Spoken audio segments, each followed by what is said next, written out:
YouTube. It's kind of a spur of the moment thing. I've decided to do a playthrough of Final Fantasy III 1994, released for the Super Nintendo.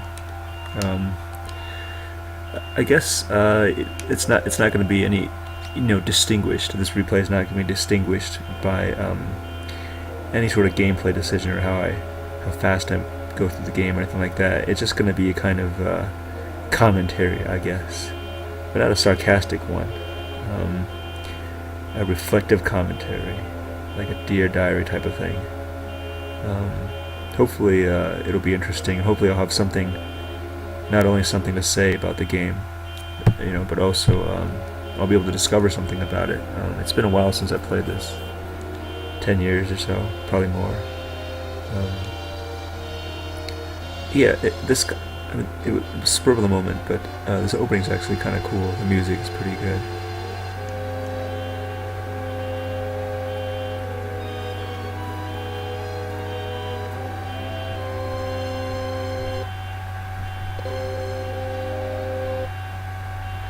I need to figure this out, like how to adjust the sound without pausing it. But yeah, I decided recently, I had this middle of the night realization that this game, despite its flaws, or perhaps because of its flaws, was somehow, in some sense, the purest, how shall I say this, the purest element of its form, the archetype, in some sense the kind of purest JRPG instance. And so for the longest time I thought Chrono Trigger's the better of the games, mid-90s Super Nintendo role-playing games, but I kind of had a bizarre insight where I thought I understood this game for the first time. So I'm going to try to play through it again and see what I can pick up and see if my sort of gut instincts will reward me. So already you can sort of see sort of grandiosity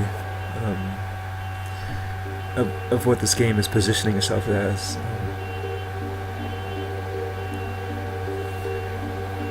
It has a kind of prologue introduction that addresses the player with a question. So it's a storyteller. It asks whether we are making a big mistake. So it addresses the player. It sort of, that question sort of frames the game, and then we have another frame, which is the credits, which is something you really don't see. I guess it evokes cinema. I guess it evokes movies. The purpose of the credits is not, really to credit anything, not to have your name up, but it's you don't even need to read the credit. It's supposed to evoke a kind of cinematic grandiosity, I guess. And so you already have a kind of not confusing, but like a kind of a mishmash of genres here. I feel like this is before JRPG became established with its tropes. So you have this game drawing upon storytelling, drawing upon direct address, and then drawing upon film for some reason. I don't think it's making any specific references, but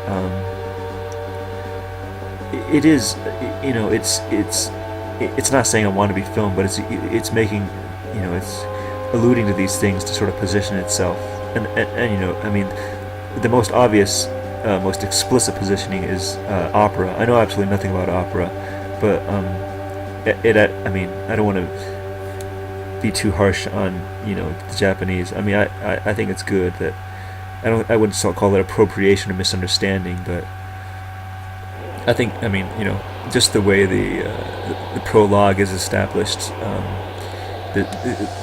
The operatic themes are quite explicit, even in the marketing material. So I'm not saying anything surprising there. What you get, I guess, is kind of a sense of maybe, I don't know. I'm maybe giving it too much credit here, but sincerity of purpose or grandiosity. it's not something that has to back up. Like, it clearly wants to do something, outside of outside of ironic references to its own gameplay, I guess, which is sort of we've sort of become kind of blasé to games, and we expect them to provide us with certain forms of escapism and not others. So this game sort of wants it wants us to approach it at least as something other than that.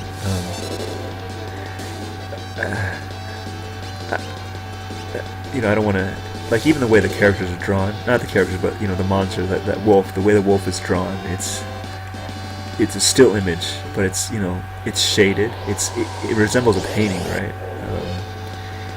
There's no, it resembles a painting in the sense of how the shadows are done, lack of outlines, I guess.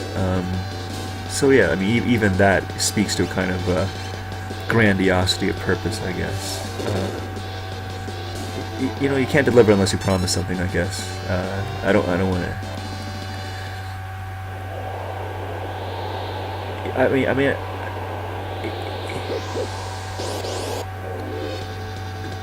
with grandiosity, the thing is, you risk.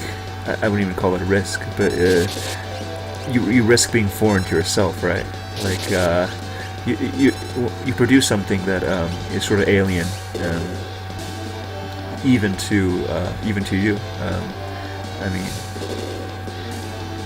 and you end up with this work that is sort of maybe it's sort of like randomly generated, like the battles. You don't you yourself, when it comes to grandiosity of evocation, you yourself no longer hold the standard. The standard is elsewhere, and you merely hope to fulfill it. The standard is nowhere. I think I always say that, like, they should have like a fake ethnic restaurant, like it should just have like bizarre food that from a fake country. So the standard is nowhere in that sense. But it's not merely trying to cheat at it. I don't think it's cheating. I'm hoping it's not cheating. I think it wants to get at some sort of humanism or something. I think it's very strategic still. I don't think it's just they're in deeper water than they think they are, or something like that. So that's I can't really defend that thought now, but. What is it doing? And what is the strategy that this game is implementing? I mean, I think it should be taken seriously. It's definitely not sarcastic. It's not in the way that it evokes these themes, I guess. So that's an open question, I guess. We'll have to figure that out. Let's see. No. Yeah, even the character portraits are, they're paintings, right? They're supposed to evoke.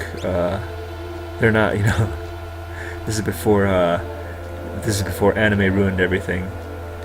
I always think that, like, all these older games are so good simply because they weren't like, they weren't drawn in like a uniform, marketable, immediately recognizable Pokemon type of, I don't know what this game is like what audience, what their target age is here. I don't know if like adults played this game, or I mean mostly teenagers maybe, but I appreciate the fact that they didn't put big eyes on everything. And that goes along with the general grandiosity, being foreign to yourself.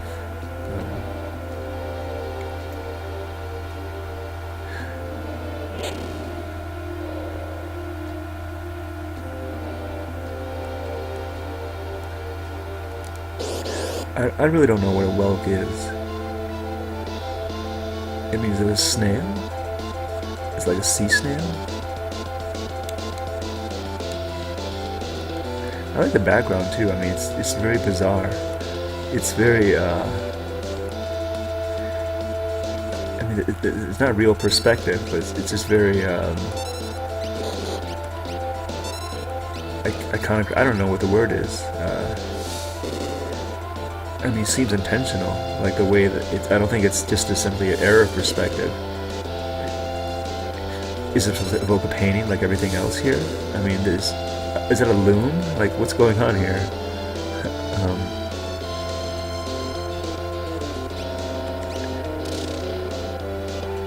But yeah, I mean, I feel like that'll play into the sense of being foreign. You don't really know what country this is. I mean, it's quasi-European, I guess. Like everything else. Maybe, I don't know. But just the sense of oh jeez, I'm sorry. I don't think the time passes well in the menu. But just the sense of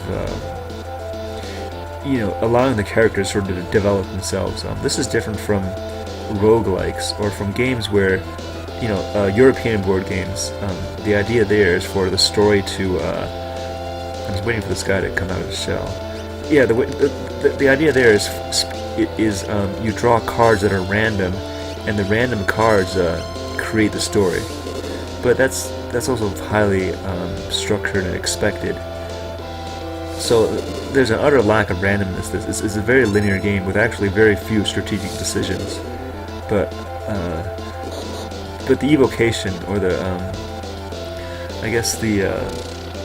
the sense of loss of control occurs elsewhere, like in this background. Like you wonder at the intention there. I mean, it's static.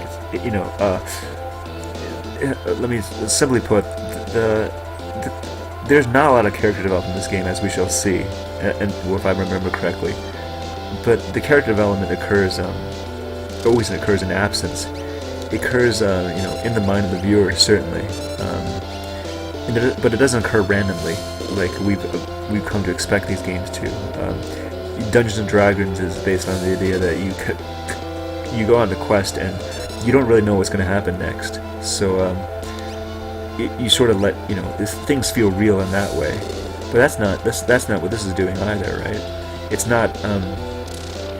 The story isn't based upon randomness, but it's rather based upon the foreignness of the setting, the foreignness of the various genres it tries to incorporate, and the foreignness of the symbols here, or the sense of weird intention here. I feel like I'm babbling, but hopefully I'll have more concrete things to say about the setting here, which is the setting that is foreign to everyone, including the designers. Let's see. Oh yeah, so that took forever.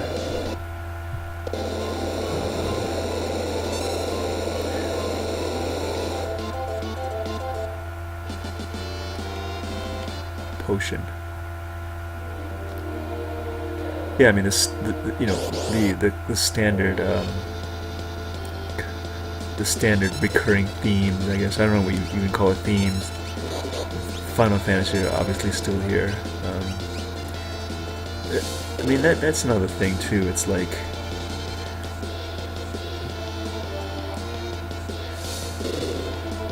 the various iterations of Final Fantasy have nothing to do with each other, but they're sort of connected by that very absence of a connection, right?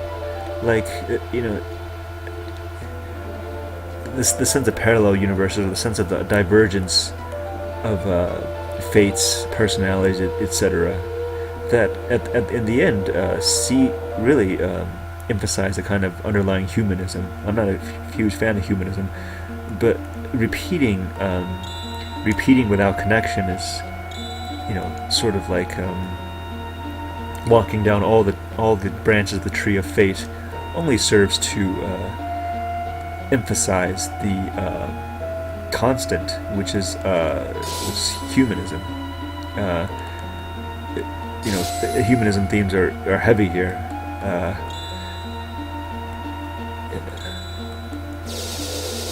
it serves to emphasize, it serves to sort of suggest or evoke this the persistence of the human, regardless of whatever task one takes. I wouldn't call it naive or anything, but it doesn't necessarily have to be wrong.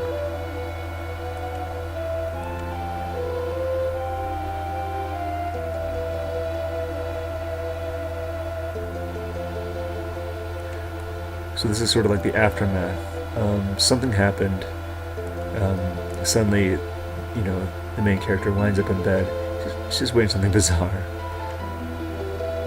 And then there's this one-line introduction with ellipses, which is the operatic theme again, I think. I don't know why I put all of that in caps. But yeah, and then something happened off screen, as it were, off stage. I mean, and you're in this sudden shift. You're in some sort of weird home now. The home is always the kind of recurring theme whenever you talk about Japan JRPGs. One's always lost from home. One leaves home. Beginning of Chrono Trigger, his mother knocks on his bedroom door. One always departs from home. But in this case, home is not quite. It's not one's own home. It's maybe a sense of home or an evocation of home, with the music, with the familiarity of the music. There's always, we're playing a JRPG, so there's always a sense of duration. Whatever you hear now, you're going to hear again later, in different contexts, different themes. Whatever town you begin in, you're going to return to, or it's going to be transformed, stuff like that. So I'm just going to save this, and we'll call the end of part 1. Yeah, JRPGs are a marvelous, efficient, and devious way of programming through repetition. But they know exactly what they're doing. Yeah, let me save it, and we can pick up next time, part 2. Oh, did I save it? I'll try to remember whatever themes we were talking about, I guess. Alright, thanks for watching.